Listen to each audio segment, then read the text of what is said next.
Your presenter today is Fred Durso, Communications Manager for NFPA Sprinkler Initiative. In his role at NFPA, Fred Durso disseminates news on the home fire problem and effective tactics for fire sprinkler advocacy through NFPA's Fire Sprinkler Initiative website, blog, and newsletter. He also assists sprinkler advocates across North America with their communication efforts. Fred joined NFPA in 2010, initially as a staff writer for NFPA Journal, the association's magazine, and he has penned feature stories, profiles, and other news pieces highlighting NFPA's work. With that, I will now pass the presentation over to Fred. Thank you, Susan, and thank you to all attending today. Welcome. This is our first in a series of webinars produced by NFPA's Fire Sprinkler Initiative. Those that are unaware of the initiative or have not been to our website, it's at firesprinklerinitiative.org. So thank you so much for attending today. I'm going to give you just a pretty succinct overview of some of the newer resources you can find on the Fire Sprinkler Initiative website, as well as just some really effective ways that our sprinkler advocates across North America are helping to help advocate and educate for sprinklers in their neck of the woods. Those that are not familiar with the Fire Sprinkler Initiative, it was started by NFPA in 2009 to give the fire service and safety advocates resources they need to increase the acceptance and use of home fire sprinklers via legislative action or code adoption. But before we delve into what's currently available on that site, I want to start off with just a quick poll for everybody here, and Susan can go over how to respond to this specific statement here. Okay. For all the participants, you will notice in the participants panel, above the list of names, you'll see 4 buttons. The fourth one over right now should have an A on it. If you click that drop-down arrow, you'll notice that you get choices of A, B, C, or D. So if you can respond with which statement is true, is it A, newer homes tend to be safer homes? B, when a home fire sprinkler activates in one room, the others will activate? C, smoke alarms provide adequate protection during a home fire? Or D, the majority of home fire deaths are occurring at home?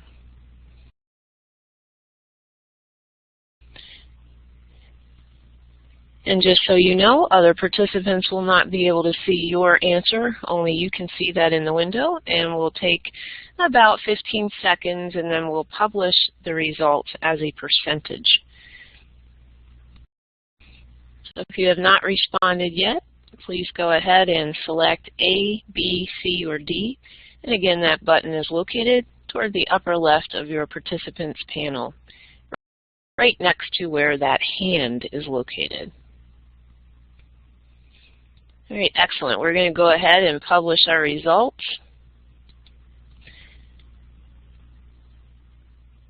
Hey, Fred, I'll turn it back to you. Great. We have a smart bunch online today. Seems like the majority of folks did select D. The majority of home fire deaths are occurring at home, which is true. And just to showcase that point, I want to just show you a quick graphic here. I've pulled this from the US Fire Administration's website. They track media-reported residential fire fatalities, and this is the number. This graph more or less showcases the home fire problem to date in the U.S. So the darker the color of the specific state, the more significant the home fire problem is. And I double-checked their database this morning, and already this year there's close to 1,800 home fire fatalities for the year, which is a pretty alarming number. NFPA also does enormous research on this specific topic. If you're on the Fire Sprinkler Initiative homepage, there is a research tab. You can go to download reports about the home fire problem and whatnot. And we're seeing on average anywhere between 2,500 to 3,000 home fire deaths a year. In 2013 alone, there were 369,000 home fires. in addition to 12,000 civilian fire injuries. So if you are on the research page, this is great ways to sort of showcase the importance of this safety feature, home fire sprinklers. We have a number of new studies on there as well that you might not be aware of. One that was recently placed on the site was just the exorbitant healthcare costs to treat patients burned in unsprinklered homes. We have case studies on fire loss and injury. So these are all hopefully you can utilize them to support your case for home fire sprinklers.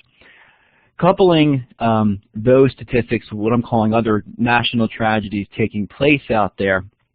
Now, with my job, as Susan mentioned, I do scour news sites and Google Alerts to sort of demonstrate why this requirement, this code requirement, it should be required across the country and adopted across the country, or made into legislation. And as you see here, I have three news headlines. These are actual headlines I've pulled from some news sites this year.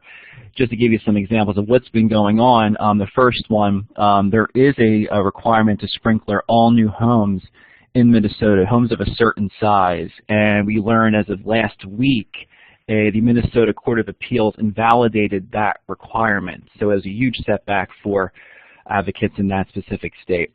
Similar thing took place in Tennessee. There was a requirement to sprinkler all new townhomes as well. That was taken off the books as well as taken off the books this year as well. It was a law signed by the governor a few months ago that took away that specific requirement. And even in states where we are seeing where there is a sprinkler requirement on the books, such as Maryland, California. Maryland specifically, there was a number of really slanted news articles published in a number of various news outlets this year alone, questioning the validity of the sprinkler requirement that's there. So as you can see, there's a lot of fierce opposition. It's out there no matter which state or region you reside in. It's fierce, it's very coordinated, and sprinkler advocates out there and safety advocates have to be just as vocal and coordinated and convincing the powers that be in their state that sprinklers are necessary for increased safety at homes.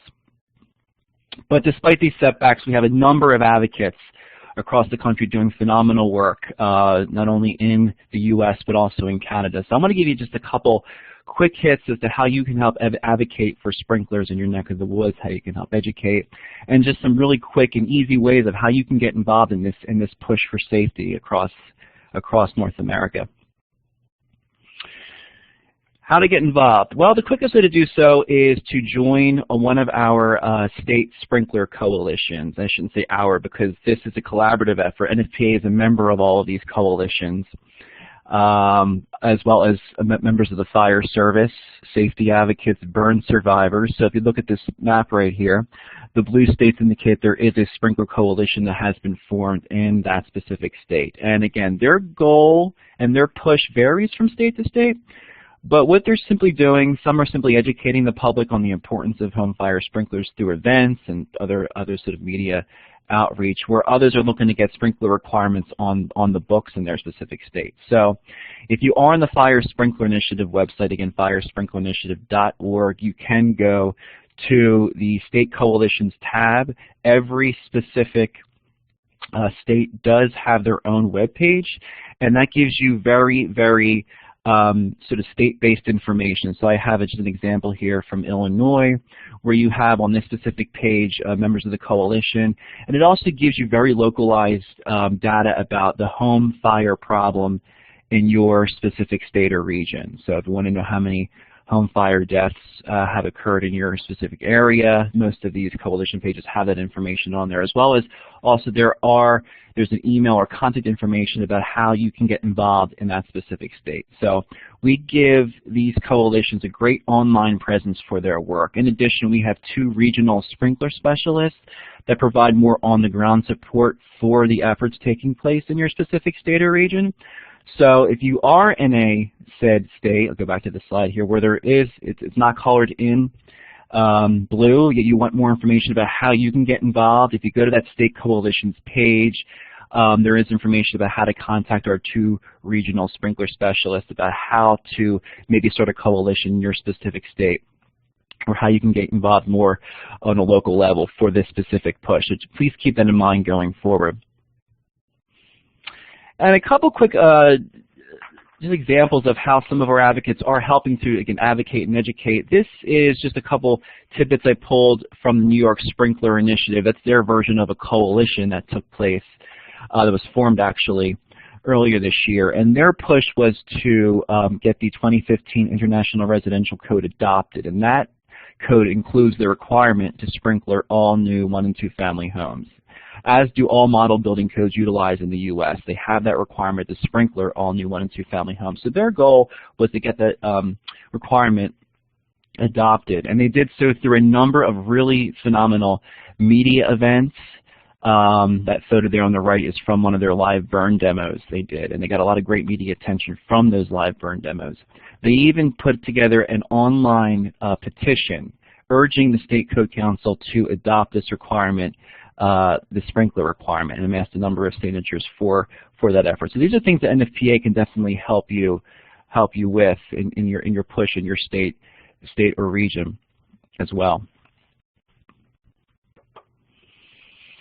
Similarly, in New Jersey, there was a push. There was a sprinkler bill that got all the way up to Governor Chris Christie's desk. It passed the state's General Assembly. It passed the state Senate.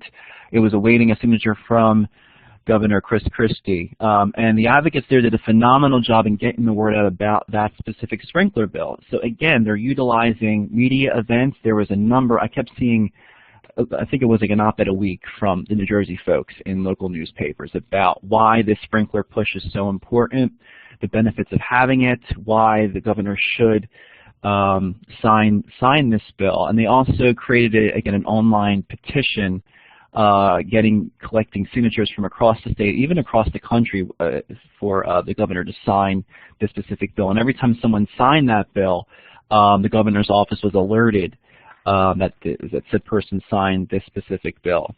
So again, a really great example of a collaborative effort in getting the word out about those specific bills or push in your specific state.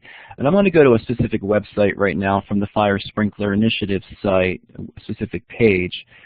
Just bear with me for a second while I pull this up, just to showcase how you can utilize some of our resources.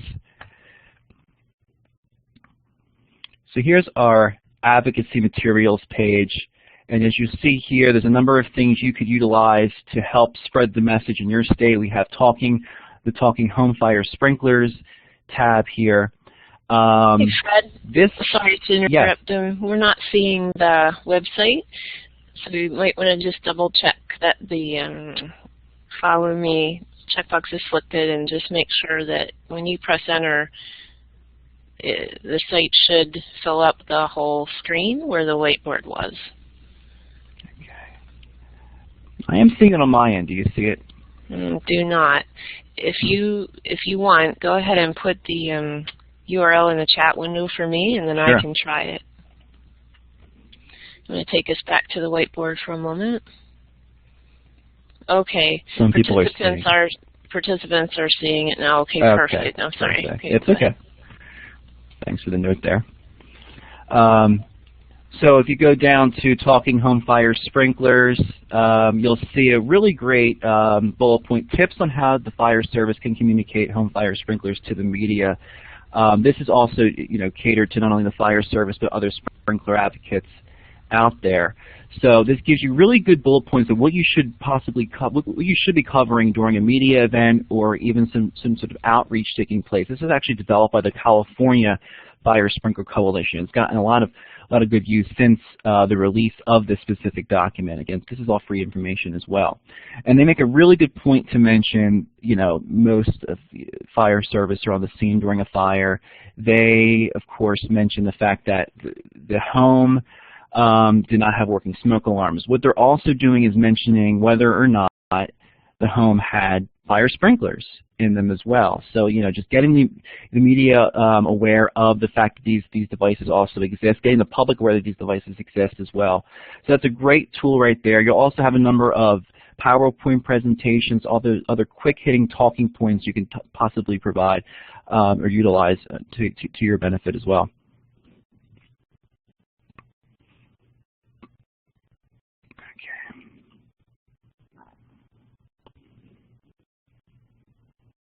Okay. Hopefully I'm back to the now webinar portion of this. Utilizing the burn survivor community in your neck of the woods too is also they are a phenomenal resource to utilize. And NFPA has tremendous partnerships and connections with the Phoenix Society for Burn Survivors that can identify local burn survivors in your community. This is an example I pulled from our Fire Sprinkler Initiative blog. This is an image of Pam Elliott. She was burned in a house fire at the age of 5 years old. She has since become, has made a phenomenal recovery and has since become a very vocal and effective advocate for home fire sprinklers in her neck of the woods. She's from North Carolina, so she's involved in a very, very big push there. So if you want assistance with linking up with this burn community in your neck of the woods, again, let NFPA know. We have those partnerships and connections where we can identify those specific burn survivors. And they're phenomenal for outreach events. If they want to do some speaking points as well, these outreach events, they really drive the point home that this is why this safety feature is so important. So we talked about helping how to advocate. What are some other ways that we can help educate utilizing NFPA's resources? So these are just some examples I have here of some of our new, very eye-catching infographics that we've produced. And all of these infographics showcase or highlight one of the many, many myths I'm sure many of you have heard about home fire sprinklers, whether that be that the issue that, well, smoke alarms are enough, we don't need sprinklers in our homes. Smoke alarms do a good job in protecting homeowners from the burden of fire, as well as, well, the other thing that we tend to hear is newer homes tend to be safer homes, and of course the issue of cost. So these provide really good counterpoint arguments to those myths that we're seeing out there. And how to access them, I'm going to try to go back to our site again to show you where you can locate these things. Back to the advocacy materials page. The infographics are all, again, free, all downloadable via a PDF or JPEG. So you'll see them at the very top of the page here. And again, they cover all of those really main sprinkler myths that we tend to hear that are perpetuated by the sprinkler opposition that's out there across North America. So really good tools to use. How some of our advocates have been using them. If you're having a specific local event in your neighborhood, in your community, and you want a takeaway for these people, so you have this, let's say, a live burn or sprinkler demonstration, and they're wowed by this information. They're wowed by what they see. But then they say, well, what next? So you give them this infographic for more information. It does link them back to the Fire Sprinkler Initiative website where they can get more information and also learn how to get involved or contact us if they have more information on that. Post them to your fire service or specific website. These look great on a web page, or even submit them to your local media. They're always looking for things to highlight in their newspaper or other sort of media outreach. So keep those infographics in mind going forward. They've been widely popular since we've released them this year. And of course, educating the opposition is also a really big component of what we do here. On some of the coalitions that we have formed, there are developers and builders who are taking part at least in the conversations. They're at least at the table, at least hearing out what these coalitions are doing, what their push is all about. And we've produced through the Fire Sprinkler Initiative a really great 16-page PDF of how what builders need to know about sprinklers. And I'll pull up that page right now to showcase what we have available.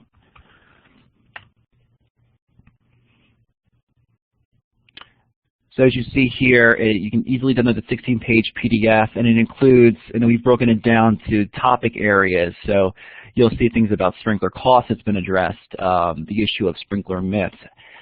What you'll find in your home and what new homes are made of is wreaking havoc under fire, the issue of lightweight construction and synthetic materials utilized in homes. Those are also tackled in this 16-page PDF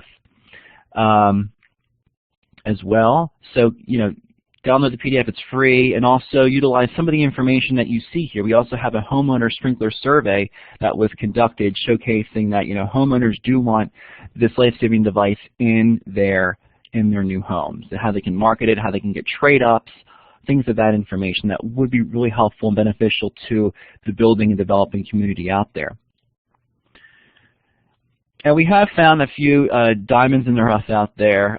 This is a developer we linked up with in South Carolina, and he had a phenomenal story where he was going to build 140 new homes in this community in Greenville, South Carolina. And through the efforts of his local fire department, his fire chief, he was convinced that sprinklers just made sense in these buildings, and he did so cheaply. So I wanted to just showcase his specific story here. Let him talk about it. He'll do a better job than I will about the importance of sprinklers and why he's now on board for this endeavor. So I'm going to just open up his video right now. And during this, I will be muted.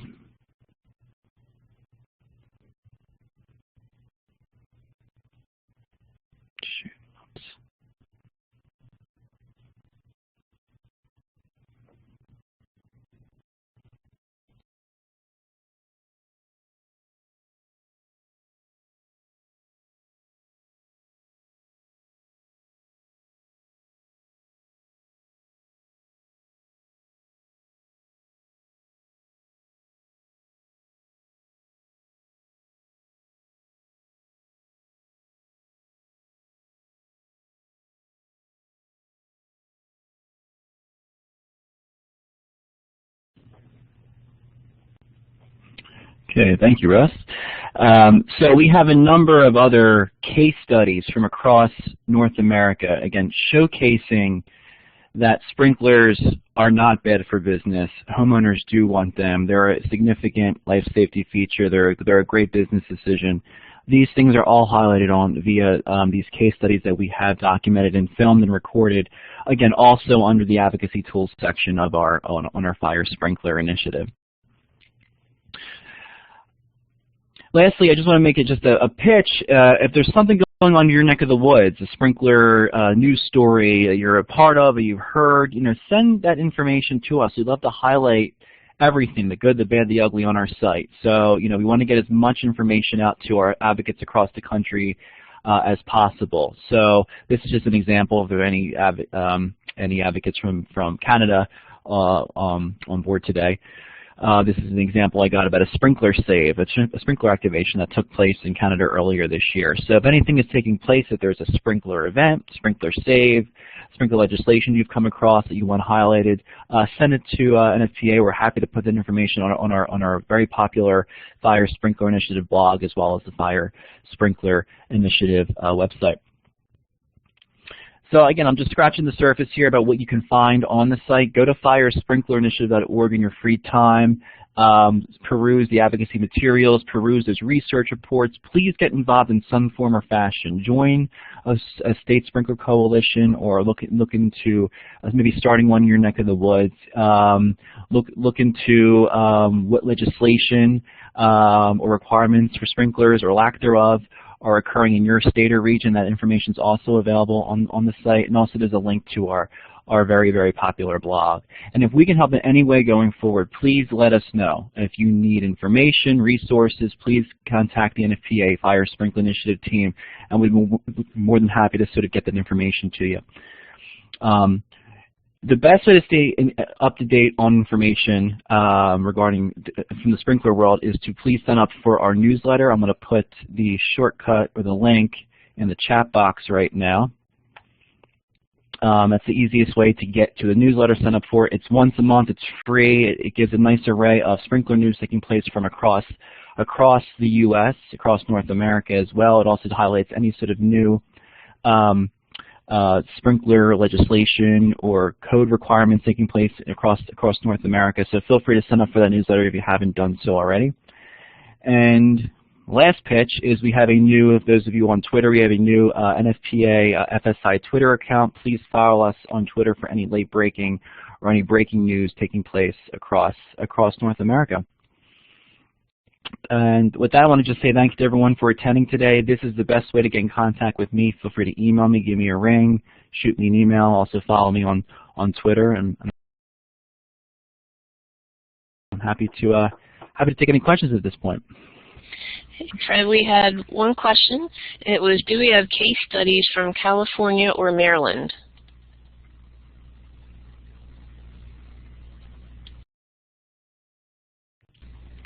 We actually, that's a great question, and I did piece together a blog post on some of the successes that have been, actually this came from the actual State Fire Marshal's Office from Maryland, about the successes of the sprinkler requirement since it has been implemented.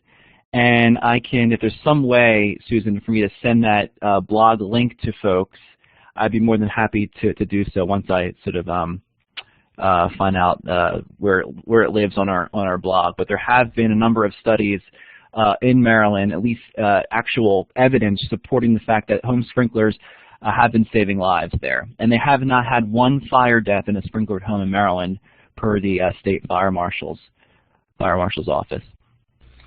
Well, thanks, Fred. Yes, and Nellie can provide a means for you to get that link to participants, after this session. So be able to follow up by email that way. Great. And for those of you who have any further questions, you can please feel free to contact Fred directly. And if you don't mind staying on for a few more minutes, I'll give you some information that will help you after we depart. As you are probably aware, this webinar does not offer CEUs. However, you will receive a certificate of attendance. And to access that, you can return to your NFPA profile, and just click over to your course site, and you'll see the certificate is available for printing. If you have any general questions or comments, you can please feel free to send them to webinar@nfpa.org. The recording from today's session will be available in approximately 3 weeks at nfpa.org/sponsored webinars. And on behalf of the National Fire Protection Association, Fred and myself, we want to thank you so much for joining us today. Hope you have a good rest of the day.